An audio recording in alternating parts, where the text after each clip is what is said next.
লাশের সংখ্যা নিয়ে, লাশ বলতেও খারাপ লাগে, এত ছোট ছোট বাচ্চাদের আসলে যে অবস্থা হয়েছে, এই সংখ্যাটা তারা মানছে না। এখনো পর্যন্ত 29 জনের খবর আমাদের কাছে এসছে, যেটা আইএসপিআর এবং সরকার থেকে বলা হচ্ছে। কিন্তু তারা বলছে যে 2টা শ্রেণীকক্ষ পুরো পুড়ে গেছে, সেখানে তো 200-র বেশি সেখানে শিশু ছিল। তারা এটা মানতে রাজি না। আমরা তো এত ব্যাপক আকারে এমন নিখোঁজ দেখছি না। তাহলে এইটা কি তাদের মধ্যে কেউ ঢুকাচ্ছে যে লাশের সংখ্যা নিয়ে এক ধরনের রাজনীতি চলছে? যারা এই মুহূর্তে রাষ্ট্রটা পরিচালনা করছেন তারা আসলে এই বিষয়টির সঙ্গে রাজনীতি, তারপরে শেষে এই বিষয়টির সঙ্গে যে প্র্যাকটিক্যাল কমিউনিকেশন অ্যান্ড নেগোসিয়েশন কিভাবে করতে হয় বাস্তবতা, এই ধরনের ক্রাইসিস ম্যানেজমেন্টে এটা তাদের একেবারে ন্যূনতম ধারণা নেই। ধরুন ওই সমস্যাটা তৈরি হয়েছে মাইলস্টোন কলেজ অ্যান্ড স্কুল থেকে। ওখানে ট্রাস্টর দিকে বিশ্বাসযোগ্য কে, ওখানকার প্রিয় যিনি শিক্ষক আছেন, প্রিন্সিপাল আছেন, বা ওখানে যারা আছেন যাদেরকে সবাই ভালোবাসে। এমন দেখা গেছে যে আমরা পড়ছি মুন্নি যে একটা স্কুলে দপ্তরি সবচেয়ে প্রিয় মুখ।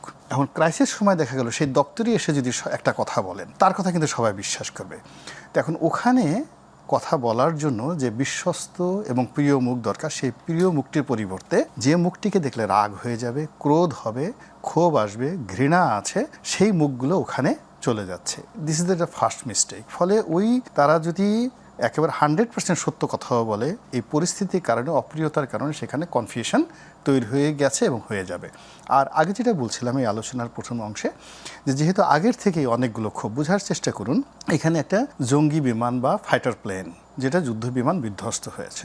দ্বিতীয় প্রশ্ন হলো, এটা আপনি যেটা করলেন, কেন এটা মহানগরীতে আসবে? এর জন্য তো অন্য জায়গায় হতে পারে। এটা তো কেন দিল্লিতে এখনও একটা ঘটনা কেন ঘটেনি? লন্ডন শহরে তারা কি ট্রেনিং দেয় না? লন্ডনে তো এ যাবৎকালে গত এই প্লেন আবিষ্কারের পর থেকে একটা দুর্ঘটনা ঘটেনি। সেম ইন নিউ ইয়র্ক কখনো ঘটেনি, কেন ঢাকা শহরে ঘটবে? এই জিনিসগুলো এখন সমস্ত মানুষের মনকে বিক্ষুব্ধ করে তুলেছে।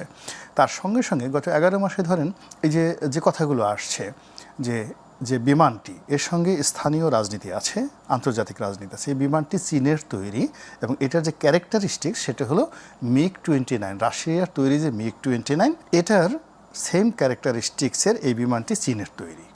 আচ্ছা, এই বিমানটি বাংলার আকাশে যে এত বড় দুর্ঘটনাটা ঘটালো, এর ফলে কি হলো, এই চাইনিজ এই বিমান কোম্পানির আন্তর্জাতিক ব্যবসাটা মুহূর্তের মধ্যে ধ্বংস হয়ে যাবে। এটার কোনো কিছু বলতে হবে না।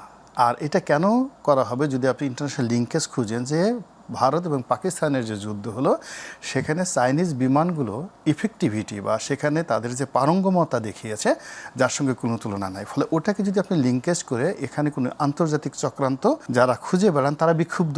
2 নম্বর হলো যে এর আগে শেখ হাসিনার জামানাতে যিনি বিমান বাহিনী প্রধান ছিলেন, আমাদের বাংলাদেশের স্বাধীন বাংলাদেশের ইতিহাসে এমন কোনো বিমান বাহিনী প্রধান ওনার মতো এত দুর্বৃত্তপনা, এবং যাকে আমেরিকা নিষিদ্ধ করেছিল, যার অ্যাকাউন্ট ফ্রিজ করেছিল এবং হাজার হাজার কোটি টাকা তিনি লুটপাট করেছেন, এবং তার ছেলে ওই কত কোটি টাকা যেন। তো এই তার জমানাতে এই যে বিমান বাহিনীর একজন প্রধান এত বড় দুর্নীতি করতে পারে, এখন হয়তো সে করেনি, বা বর্তমান বিমান বাহিনী প্রধান যিনি আছেন তিনি ভদ্রলোক করেনি, কিন্তু ওই যে বিমান বাহিনীকে নিয়ে শেখ হাসিনার জমানাতে যে নেতিবাচক প্রচারণাগুলো হয়েছে সেটা এই বাহিনীকে এখনও বহন করতে হচ্ছে।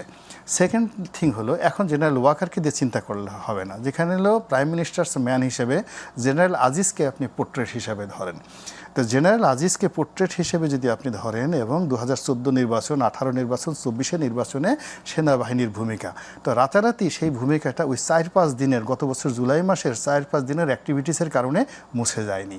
ফলে ওই যে পুরনো যে ক্ষোভগুলো, ব্যথাগুলো, বেদনাগুলো এই সময়তে এসে আবার সেই ভুয়া করে চলে আসছে।